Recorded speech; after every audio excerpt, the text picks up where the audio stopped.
Ya, ini sekedar pemanasan ya, supaya kita tahu bahwa sebenarnya selama ini kita dikondisikan oleh satu pengertian, tetapi kita tidak pernah mengerti, dan kita tidak pernah mencari pengertian, juga tidak pernah bertanya karena tidak berani bertanya. Nanti nek bertanya katanya seperti Bani Israel. Akibatnya kita nggak pernah tanya, Pak. Mau tanya nggak berani. Loh, kenapa kok sing di Bani Israel perbandingan orang bertanya? Karena Bani Israel orang pinter, jadi banyak bertanya. Loh, takon ini orang mudeng ya angel loh, Pak. Udah, sekarang coba silahkan tanya sekarang. Mau tanya apa? Wong belum tak terangkan. Nah, bertanya itu berarti menandakan bahwa dia itu banyak materi. Walaupun ada juga yang bertanya itu juga kadang-kadang hanya nyerekal ya ada. Maka kita bertanya pun juga menggunakan metode dan cara. Dalam Al-Quran metode bertanya pun ada ayatnya.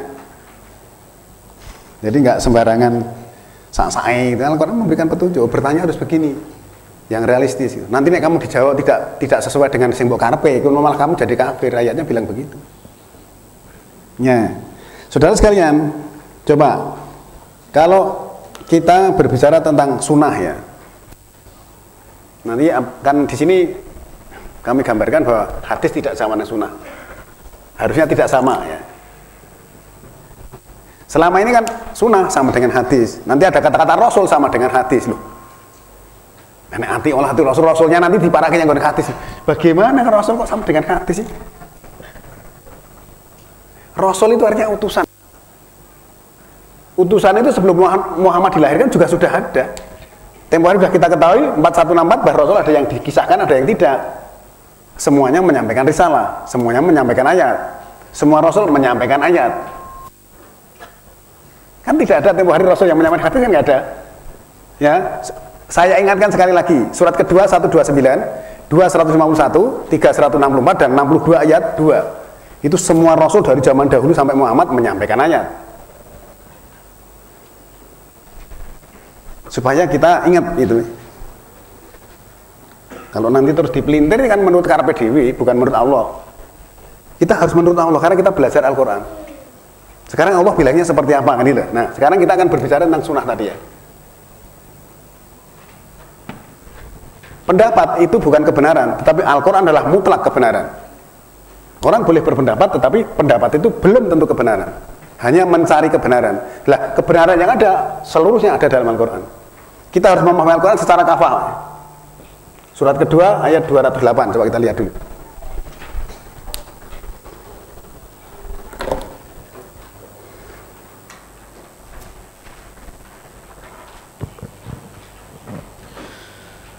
Ya ayyuhalladzina amanu dkhulu fis-silmi kaffah wa la tattabi'u khutuwati syaitan innahu lakum aduwwum mubin.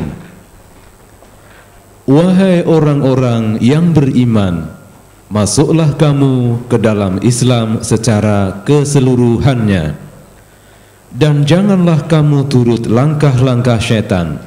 Sesungguhnya syaitan itu musuh yang nyata bagimu. Nah, di sini kan, ya ayyuhalladzina amanu dkhulu fisilmi kafah wala tatabi'u khutuwati syaiton innahu lakum aduwwum mubin. Wahai orang-orang beriman, masuklah ke dalam Islam itu secara kafah, secara totalitas, secara keseluruhan, secara komprehensif, tidak dipotong-potong. Dan wala tatabi'u khutuwati syaiton, jangan mengikuti langkah-langkah setan. Innahu lakum, sesungguhnya dia setan itu bagi kamu itu merupakan musuh yang nyata.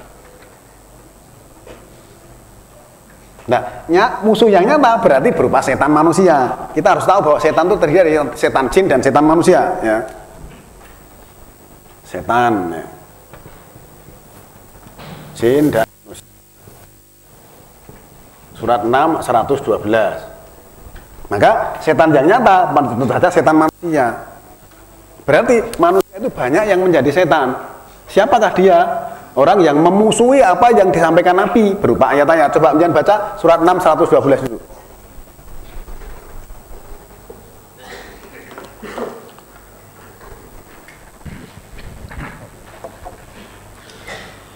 Wa kadzalika ja'alna likulli nabiyyin aduwwan syayatinal insi wal jinni yuhi ba'dhuhum ila ba'din zukhrufal qawli ghurura walau sya'a rabbuka ma fa'aluhu fadharhum wa ma yaftarun. Dan demikianlah kami jadikan bagi tiap-tiap nabi itu musuh, yaitu setan-setan dari jenis manusia dan dari jenis jin. Sebagian mereka membisikkan kepada sebagian yang lain perkataan-perkataan yang indah-indah untuk menipu. Jikalau Tuhanmu menghendaki, niscaya mereka tidak mengerjakannya. Maka tinggalkanlah mereka dan apa yang mereka ada-adakan. Nah, coba jangan perhatikan, Pak. Di sini kan wa kadzalika ja'alna likulli nabiyyin adwa. Jadi sini seperti itulah kami jadikan bagi setiap nabi itu musuh. Musuhnya apa? Sayatinal insi wal jinni, setan-setan dari jenis manusia dan jin. Nah, berarti sekarang loh, kok nabi kok dimusuhi oleh setan dari manusia? Nabi itu membawa apa? Menyampaikan apa? Ayat-ayat. Lah, berarti setan-setan manusia ini mesti menentang ayat-ayat yang disampaikan oleh para nabi. Maka dia disebut setan. Ya, terus kemudian, nah, ini redaksinya Allah sangat indah sekali, Pak. Yuhi ba'duhum ila ba'din yuhrufal qawli ghurura. Di sini katakan yuhi, mewahyukan loh. Setan itu mewahyukan. Allah menggunakan bahasa setan itu mewahyukan setengah mereka kepada setengah yang lain. Yuhrufal qawli ghurura. Perkataan mewah fata morgana. Perkataannya mewah, indah sekali. Orangnya cerdas, cerdas berbicara. Ini ayatnya kan di sini yuhrufal qawli ghurura. Perkataan mewah fata morgana. Tetapi tentu saja dia bukan ayat-ayat karena menentang nabi. Yang disampaikan perkataan mewah fata morgana. Nah, kalau misalnya orang yang sebagian yang satu yang lain tadi nggak tahu, ya akhirnya tersedot perkataan mewah tadi. Kemudian walau sya'a rabbuka ma fa'alu. Nah, jadi kalau Tuhanmu menghendaki, tidaklah mereka akan melakukannya. Wadarhum wa ma yaftarun. Biarkanlah mereka dan apa-apa yang mereka ada-adakan itu. Biar aja dia ngomong begitu. Nanti kan mati sendiri. Maksudnya begitu, biarkan aja apa yang mereka ada-adakan. Nah, mengada-adakan itu berarti mengatakan sesuatu yang di dalam Al-Quran tidak ada. Melakukan sesuatu yang tidak ada, itu namanya mengada-ada. Ya, saudara sekalian, kalau kita melihat ini kan berarti kita harus hati-hati, nanti jangan-jangan kita sendiri jadi setan. Loh, kalau Nabi menyampaikan ayat terus ditentang kan berarti ya setan toh kita, setan manusia. Setannya setan manusia dan setan jin. Setan jin untuk kalangan jin, setan manusia untuk kalangan manusia. Nah, itu selalu memusuhi para nabi sejak zaman dahulu dan seterusnya. Nah, karena nabi itu menerima wahyu berupa ayat-ayat, nek memusuhi nabi berarti memusuhi ayat-ayat Allah. Atau dengan kata-kata ini tadi, yuhrufal qawli ghurura tadi.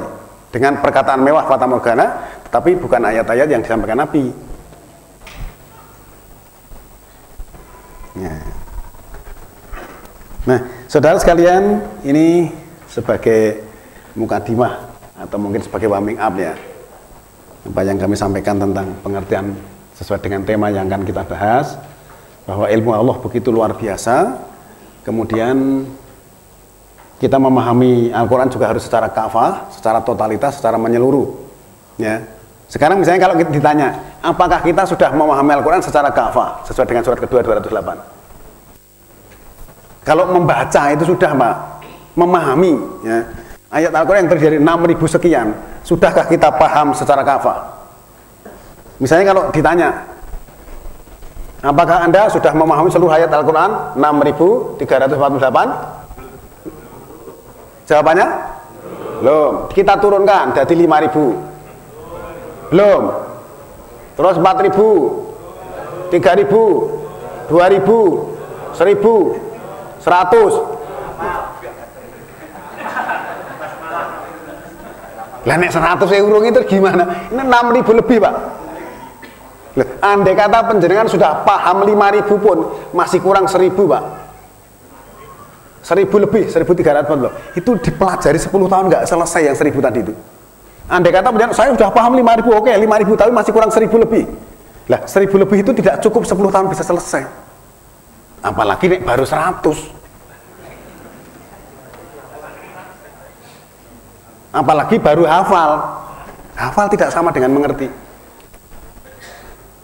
Berapa banyaknya orang-orang yang hafal, ternyata juga banyak melakukan pelanggaran. Tidak disadari karena pelanggaran itu, ketentuan itu ada dalam Al-Quran. Rumang sana wis bener gitu. Oh, nek ditekoni takwa definisi ini piye to, Mas? Alah yo ngono kae. Lho ngono kae sing piye to? Yo jarine Pak Ustadz kae mengerjakan perintah, meninggalkan larangan. Lah perintahnya apa bae? Wah, ya akeh banget. Itu nanti jadi tidak jelas. Allah itu setiap membuat definisi itu sangat jelas dan tegas. Orang enek sing ngambang, floating itu tidak ada, Pak. Semuanya sangat tegas dan jelas. Nek orang tegas nanti gimana? Mau yang swarga itu kudu tegas kok. Yang swarga juga nggak boleh ngeli. Wah, mau tak nunut sing yang swarga tak amping-amping sebelah, nggak bisa, Pak. Gak bisa, karena begitu dibangkitkan nanti manusia akan terjadi dua unsur yang sangat jelas dan tidak bisa direkayasa siapapun juga. Yang satu lulus ujian, yang satu tidak lulus ujian. Yang lulus ujian akan dibangkitkan menjadi manusia sempurna, yang tidak lulus dibangkitkan menjadi gagal jadi manusia. Loh, kok gagal? Iya, berupa batu atau besi kan gagal jadi manusia. Dia masuk neraka. Nek batu atau besi masuk neraka itu tidak mungkin bisa berubah menjadi manusia sempurna, maka tidak mungkin bisa dipindahkan. Nah, waduh swarga ngono dosa muntek dipindahkan kuwi kaya agama liya, Pak. Nebus dosa engko dipindahke ngono kuwi.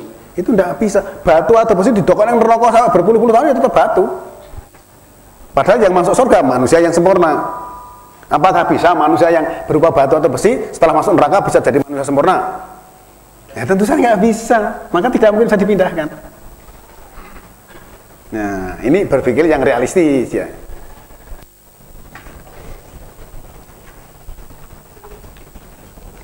Nah, sekarang kita akan berbicara tentang sunnah tadi ya. Apakah sunnah sama dengan hadis? Kita akan lihat di dalam Al-Quran. Di dalam Al-Quran ada istilah sunnah Allah ya. Coba kita lihat surat 8 ayat 38, Pak.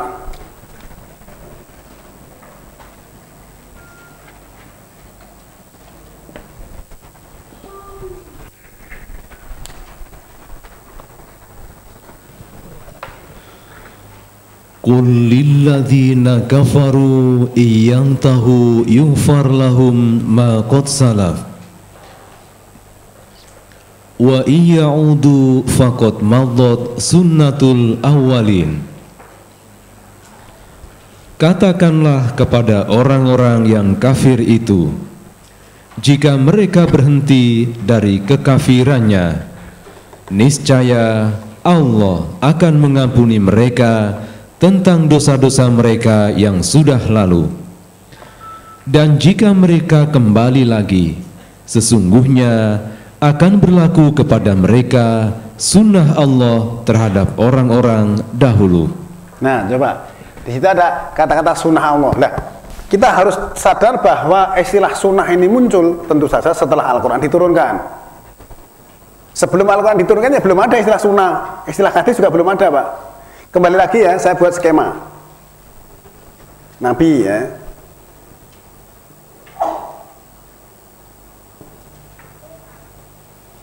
Nabi Muhammad ya. Beliau menerima wahyu setelah umur 40 tahun.